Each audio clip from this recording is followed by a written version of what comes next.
आपण जे नवीन चॅप्टर सुरू केलं आहे वर्क अँड एनर्जी, तर यामध्ये जे वर्क कन्सेप्ट आहे याबद्दल आपण सध्या बोललो.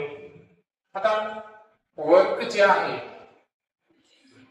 तर याचा सिंपल जो फॉर्म्युला आपण काय पाहिला होता तर तो होता फोर्स इनटू डिस्प्लेसमेंट. आता सपोज काल मी उदाहरण दिलं होतं तुम्हाला की एक बॉल घेतला आपण आणि तो इनिशियली कोणत्या पॉइंटला आहे ए पॉइंटला, आणि ए पॉइंट पासून तो जो बॉल आहे हा हॉरिझॉन्टल म्हणजे आडव्या दिशेनं बी पॉइंट पर्यंत काय झालं मूव्ह झाला. मूव्ह होण्यासाठी त्या ठिकाणी त्याच्यावर काय अप्लाय केलं होतं आपण फोर्स, आणि ह्या फोर्समुळे ए पासून बी पर्यंतचे जे डिस्प्लेसमेंट आहे त्याला आपण काय कन्सिडर केलं होतं एक्स. म्हणून एफ जे आहे हा होता अप्लाइड फोर्स, आणि ए टू बी हे जे डिस्टन्स तुम्हाला दिसतं तर हे आहे डिस्प्लेसमेंट. आता या अगोदर आपण पाहिलं आहे की वस्तूचं जे डिस्प्लेसमेंट एकाच दिशेत असेल, दिशा चेंज केली नसेल तर डिस्टन्स आणि डिस्प्लेसमेंट हे काय असतं एकच असतं. ओके, कारण डिस्प्लेसमेंट हे इनिशियल आणि फायनल पोझिशन मधलं मिनिमम डिस्टन्स असतं, मात्र वस्तूनं दिशाच बदलली नाही, आणि दिशा न बदलल्यामुळे डिस्टन्स आणि डिस्प्लेसमेंट हे दोन्ही एकमेकांचे काय आहे इक्विव्हॅलेंट म्हणजे अगदी बरोबर आहे. आता यामध्ये ओव्हरऑल जर पाहिलं आपण तर वर्क डन साठी आपण कोणतं चिन्ह वापरणार डब्ल्यू, अप्लाइड फोर्स साठी काय असणार एफ, आणि इंटू साठी आपण डॉट जरी दिला किंवा नाही दिलं तरी चालतो, त्याचा अर्थ गुणाकारच असतो, आणि डिस्प्लेसमेंट साठी आपण काय वापरला एक्स. आता काय जे मी डिस्प्लेसमेंट साठी एक आणखीन एक अक्षर वापरलं होतं ते कोणतं होतं यस, आणि W is equal to F into S हे सुद्धा तुम्ही सूत्र लिहू शकता. याच्यात कन्फ्युज व्हायचं नाही ना. डिस्प्लेसमेंट साठी तुम्ही एक्स वापरा किंवा यस हे अक्षर सुद्धा वापरू शकता, पण कायनेमॅटिकल इक्वेशन जेव्हा आपण पाहिले होते न्यूटनचे तर अशा वेळेस आपण डिस्प्लेसमेंट साठी कोणतं अक्षर वापरलं होतं यस, आणि म्हणून आपण कोणतं सूत्र कॅरी करू W is equal to F S. आता हे शिकत असताना काल आपण पाहिलं होतं की हे जे एक्झाम्पल आहे यामध्ये एक वैशिष्ट्य तुमच्या लक्षात आलं असेल की हा जो फोर्स आहे आणि जे डिस्प्लेसमेंट आहे ज्याला आपण यस सुद्धा म्हणलो हे दोन्ही कोणत्या डायरेक्शन मध्ये आहे सेम डायरेक्शन मध्ये आहे. आणि जेव्हा कोणत्याही दोन वस्तू पहा, जसं की मी तुम्हाला काल ऍक्सिस वरून सांगितलं होतं की हा आहे एक्स ऍक्सिस, हा आहे वाय ऍक्सिस, आणि तुम्ही कन्सेप्ट क्लिअर केली होती तुमची की आपलं जे डिस्प्लेसमेंट आहे यस हे सुद्धा एक्स ऍक्सिसला आहे, अप्लाइड फोर्स हा सुद्धा कसा आहे एक्स ऍक्सिसला आहे. फोर्स आणि डिस्प्लेसमेंट हे एकाच दिशेमध्ये असल्यामुळे यामधला जो अँगल आहे थीटा हा किती आहे 0 डिग्री, आणि आपण पाहिलं होतं की कॉस 0 ची व्हॅल्यू काय असते 1 असते. म्हणजे याचा अर्थ वर्क डन हे मॅक्झिमम कोणत्या कंडिशन मध्ये असतं, वर्क डन हे मॅक्झिमम म्हणजे जास्तीत जास्त वर्क डन हे केव्हा होऊ शकतं जर फोर्स आणि डिस्प्लेसमेंट एकाच डायरेक्शनला असतील. अर्थातच angle between force and displacement हा जर 0 असेल म्हणजे theta is equal to 0 degree जर असेल तरच वर्क डन हे काय असतं मॅक्झिमम असतं. त्यानंतर काल आपण हे पण पाहिलं होतं की पहा सपोज हे आहे डिस्प्लेसमेंटची डायरेक्शन आणि फोर्स त्या दिशेमध्ये लावला गेला नाही, फोर्सची दिशा थोडीशी आपण चेंज करू. सपोज ही आहे फोर्सची डायरेक्शन. आता काय झालं फोर्सची डायरेक्शन आणि डिस्प्लेसमेंटची डायरेक्शन या दोघांमध्ये एक अँगल तयार झाला. हा अँगल कोणता आहे थीटा.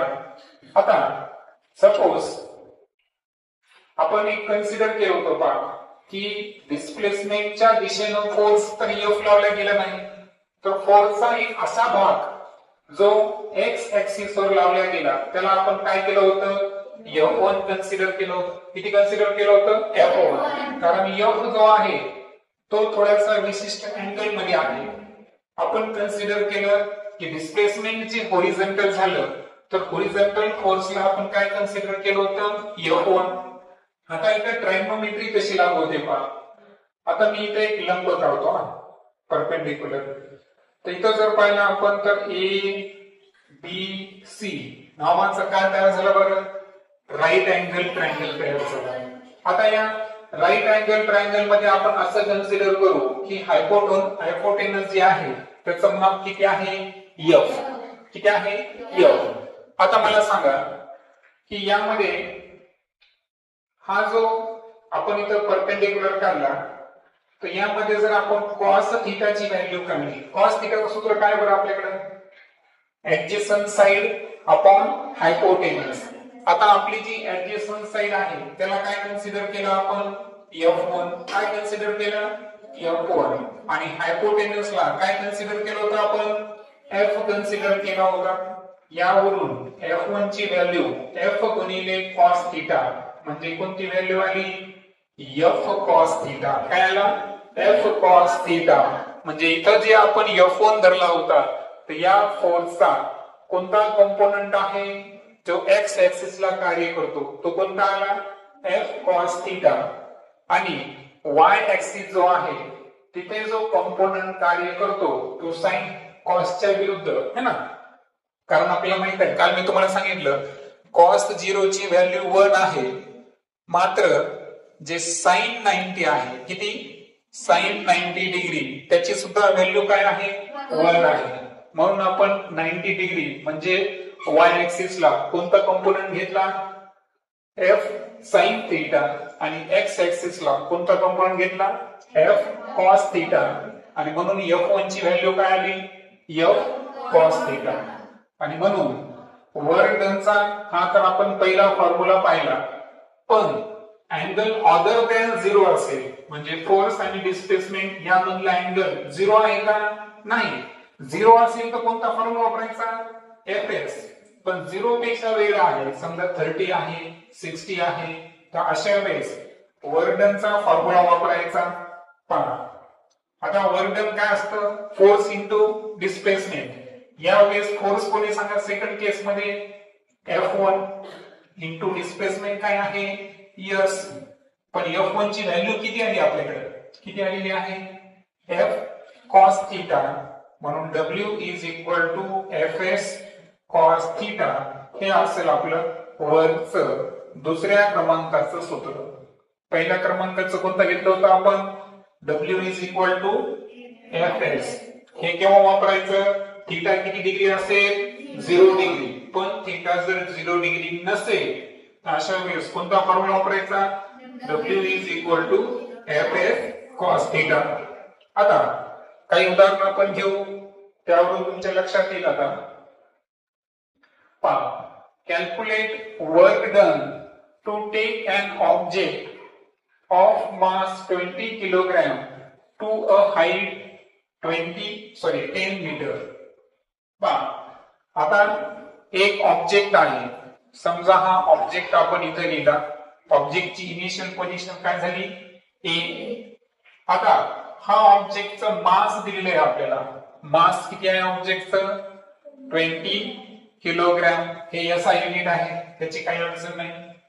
त्यानंतर या ऑब्जेक्टला किती मीटर हाईट पर्यंत न्यायचं आपल्याला, 10 मीटर. समजा इथं आपण B पोझिशन घेतली ऑब्जेक्टची आणि A आणि B याच्यामधलं हाईट म्हणजेच काय, डिस्प्लेसमेंट म्हणजे S चं माप किती दिलं आपल्याकडे, 10 मीटर. तर अशा वेळेस वर्क डन किती असेल. आता मला सांगा, इथं ऑब्जेक्ट आपण टॉप म्हणजे ग्रॅव्हिटीच्या अगेन्स्ट आहे का ग्रॅव्हिटीच्या दिशेनं, अगेन्स्ट म्हणजे आपण अपवर्ड दिशेने चाललो. मग ग्रॅव्हिटीच्या विरुद्ध जाताना जी पॉझिटिव्ह घ्यायचा का निगेटिव्ह घ्यायचा, निगेटिव्ह घ्यायचा. आणि म्हणून या केस मध्ये जे एक्सिलरेशन ड्यू टू ग्रॅव्हिटी असेल त्याची व्हॅल्यू आपण प्लस न घेता काय घेणार, या ठिकाणी मायनस घेणार. आणि यावरून आता आपल्याला कॅल्क्युलेट करायचं आहे वर्क डन म्हणजे W. सो आता आकृती समजून घेतल्यानंतर आपण डाटा काढून घेऊ. ऑब्जेक्टचं मास किती दिलं होतं आपल्याला 20 किलोग्रॅम. मी म्हणलो तुम्हाला की फिजिक्सचे प्रॉब्लेम सोडवत असताना सर्वात महत्वाचं काय असतं डाटा. 2 नंबरला असतं फॉर्म्युला आणि 3 नंबरला असतं कॅल्क्युलेशन. बरोबर, या 3 गोष्टी जर जमल्या तर फिजिक्सचे प्रॉब्लेम मुळे तुमचा कमांड आला समजा, ठीक आहे नाही. त्याच्यामुळे ह्या 3 स्टेप बाय स्टेप चालायचं. याच्यात सर्वात महत्वाचं तिन्ही मध्ये जर काय असेल तर तो आहे फॉर्म्युला. कारण फॉर्म्युला जर माहित नसेल तर बाकीचे तुम्हाला कॅल्क्युलेशन फास्ट येऊन पण उपयोग आहे का नाही. सो मास घेतलं 20 किलोग्रॅम. डिस्प्लेसमेंट किती आहे सांगा 10 मीटर. त्यानंतर जे ऍक्सिलरेशन होतं, ऍक्सिलरेशन म्हणजेच काय घ्यायचं होतं आपल्याला मायनस जी. मायनस जी ची व्हॅल्यू किती घेतली आपण 9.8 मीटर स्क्वेअर. आणि काढायचं काय आपल्याला वर्क डन.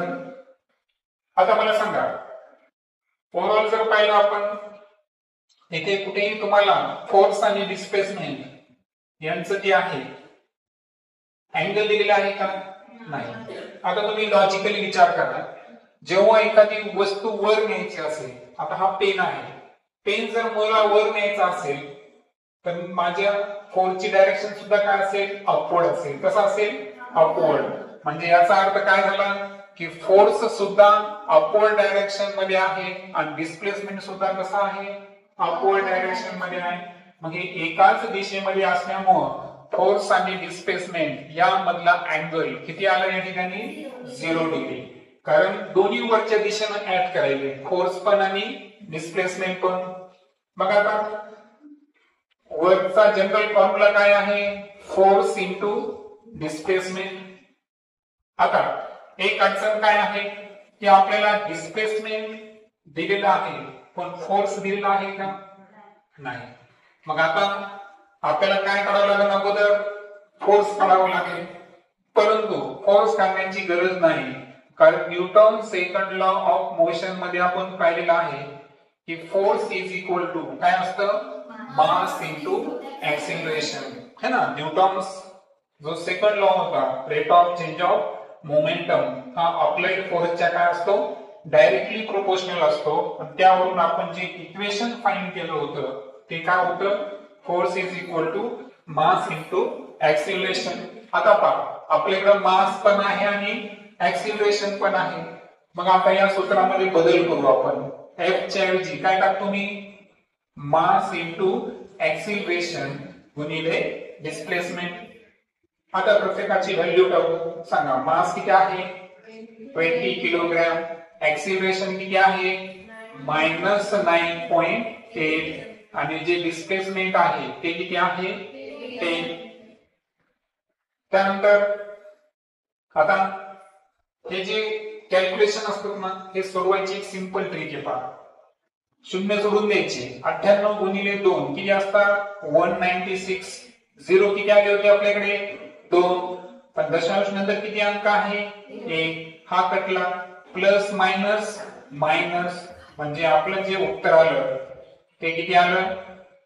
वर्क डन कशामध्ये मोजतो आपण जूल मध्ये. कशामध्ये मोजतो जूल मध्ये. म्हणजे वर्क डन किती आलं आपलं -1960 जूल. हे प्लस मध्ये आलं का नाही. हे मायनस का आलं कारण आपण ग्रॅव्हिटीच्या अगेन्स्ट काम केलं है ना. जेव्हाही आपण ग्रॅव्हिटीच्या विरुद्ध जाऊ अपवर्ड दिशेने जाऊ अशा वेळेस वर्क कसं येतं निगेटिव्ह. आणि जेव्हा आपण ग्रॅव्हिटीच्या दिशेने कार्य करू अशा वेळेस वर्क कसं असतं पॉझिटिव्ह. आता हे झाल्यानंतर ओव्हरऑल जर पाहिलं आपण तर यामध्ये आपण एक सूत्रामध्ये चेंज केलेला आहे. पण कोणता चेंज केला बरं W is equal to Fs न वापरता फोर्स मध्ये आपण मास इंटू ऍक्सिलरेशन काढलं म्हणून वर्क डनचा आणखीन एक फॉर्म्युला आपल्याकडे आला. तो कोणता आहे मास इंटू ऍक्सिलरेशन इंटू डिस्प्लेसमेंट. म्हणजे काय दिलेलं आहे आपल्याला गणितामध्ये तर त्यावरून ठरवावं लागतं. दरवेळेस तसं नाही. लक्षात आलं का फिजिक्स मध्ये सिंपल काहीच नसतं. तुम्हाला डाटा फाइंड करावं लागतं, सूत्रावरून नवीन सूत्र तयार करावं लागतं किंवा दुसऱ्या सूत्राची व्हॅल्यू टाकून एक नवीन सूत्र तयार करावं लागतं. म्हणजे एवढं काही तुम्हाला क्रिटिकल थिंकिंगला काम करावं लागतं. ठीक आहे. आता नेक्स्ट एक्झाम्पल पाहू आपण. आता Praveen has applied a force of 100 newton at an angle 60 degree to the horizontal. Praveen जे आहे तर त्यानं काय केलं, एका ऑब्जेक्टवर फोर्स अप्लाय केला, बरोबर आहे का. मग आता सांगा, ऑब्जेक्टचं डिस्प्लेसमेंट हे नेहमी कुठं होतं, एक्स ऍक्सिसला, बरोबर. त्यानंतर आपण इथं वाय ऍक्सिस पण काढून घेऊ. आता इथं काय सांगितलं की जेव्हा ऑब्जेक्टवर फोर्स लावला तो फोर्स किती होता, 100 न्यूटन. परंतु त्या फोर्सनं डिस्प्लेसमेंट सोबत किती अंशाचा कोन तयार केला, 60 डिग्री. म्हणजे याचा अर्थ इथे आपण हा जो एफ आहे हा फोर्स इथं काढू. फोर्सची व्हॅल्यू आपल्याकडे आहे 100 न्यूटन. मात्र फोर्सनं इथं सांगितलं ना, इथं बघा, object displace in that direction. That direction म्हणजे काय, होरिझॉन्टल डायरेक्शन. होरिझॉन्टल डायरेक्शन म्हणलं की कोणता ऍक्सिस घ्यायचा, एक्स ऍक्सिस. आणि होरिझॉन्टल डायरेक्शन सोबत फोर्सनं जो अँगल क्रिएट केला तो किती डिग्री होता, 60 डिग्री. अप्लाइड फोर्स जो आहे हा किती न्यूटन आहे, 100 न्यूटन आहे. त्यानंतर वर्क डनची व्हॅल्यू दिली आपल्याला. वर्क डन किती झालं, 400 जूल. मात्र आपल्याला काय कॅल्क्युलेट करायचं आहे, डिस्प्लेसमेंट. स्टेप 1 मध्ये आपण काय काढणार, डाटा. स्टेप 1 मध्ये डाटा जर पाहिला आपण तर अप्लाइड फोर्स दिला आपल्याला, किती आहे फोर्स, 100 न्यूटन. त्यानंतर डिस्प्लेसमेंट आणि फोर्स यामधला अँगल किती डिग्री आहे, 60 डिग्री. त्यानंतर वर्क डन दिले आपल्याला. वर्क डन किती आहे, 400 जूल. आणि काय कॅल्क्युलेट करायचं आहे, डिस्प्लेसमेंट. स्टेप 2 मध्ये मी तुम्हाला सांगितलं होतं की तुम्हाला काय करायचं आहे, फॉर्म्युला. मग आता मला सांगा, वर्क डनचे आपण 3 फॉर्म्युले पाहिले आतापर्यंत. कोणते कोणते, पहिला पाहिला होता W is equal to force into displacement. W is equal to force into displacement into cos theta. आणि W is equal to mass into acceleration into displacement. असे 3 सूत्र आहेत आपल्याकडे. मग कोणतं सूत्र इथं लागू होईल, कोणतं होईल, कारण आपल्याकडे काय दिलेलं आहे, अँगल दिलेला आहे. मग अँगल दिलेला असेल तिघापैकी कोणतं सूत्र लागू होईल, दुसऱ्या क्रमांकाचं, सेकंड नंबरचं. ऑब्विसली आपल्याकडे जे सूत्र अप्लिकेबल राहिलं ते कोणतं आहे, W is equal to Fs cos theta. वरची व्हॅल्यू दिलेली आहे का, यस. किती आहे, 400 जूल. चेक करायचं एसआय मध्ये दिलेलं आहे का, जूल हे एसआय एकक आहे, दॅट्स वाय काही अडचण नाही. फोर्स किती आहे, 100 न्यूटन, ते पण एसआय मध्ये दिलेलं आहे.